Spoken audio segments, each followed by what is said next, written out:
Moi, je vais juste vous dire que je souhaitais cette rencontre parce que la classe d'orchestre d'Avallon, qui a été sélectionnée par l'association classe d'orchestre, l'association nationale qui fêtait ses 10 ans à Fontainebleau, a été sélectionnée avec 5 autres écoles pour participer à une journée événement à Fontainebleau. Mais moi, je voulais juste commencer en vous faisant part de mes émotions quant à cette journée.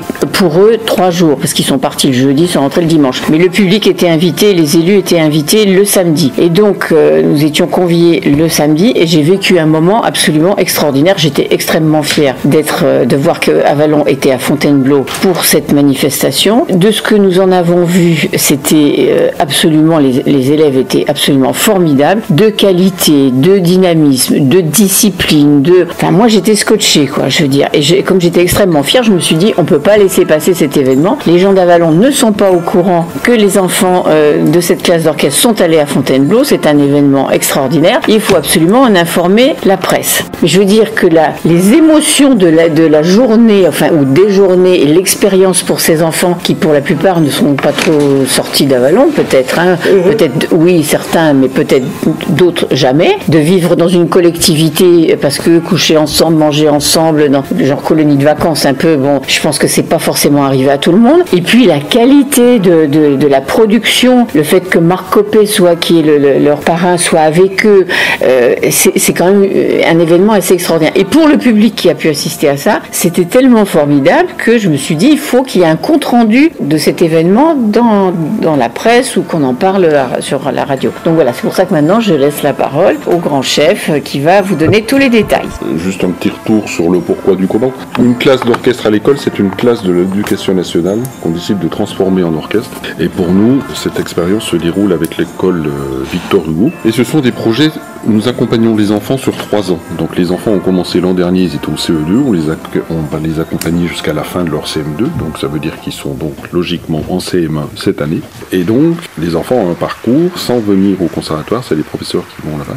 Et le challenge, c'est qu'il n'y a pas de cours individuels instrumentaux, l'apprentissage se fait uniquement toujours de façon collective. Donc ça, c'est le principe d'un orchestre à l'école. Il y a une association nationale orchestre à l'école.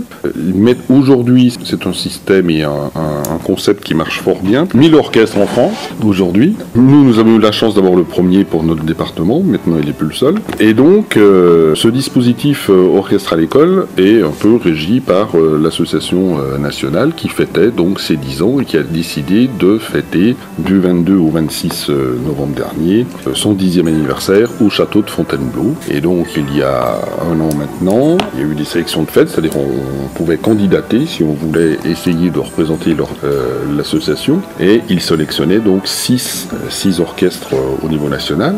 Sur 1000 ? Et sur le nombre de candidatures, on va dire, parce que les 1000 n'ont pas candidaté. Voilà, bien sûr. On n'a pas auditionné les 1000, ouais. Et donc, le principe... Alors, les villes, déjà, je vais essayer de ne pas en oublier. Il y avait Bourbon-l'Archambault, donc ça représente le pays, ça c'est dans l'Allier, Bourbon-l'Archambault. Il y avait Royan. Les 6, vous voulez dire. Oui, Rodez, Ploudaniel, Avallon et Yvron.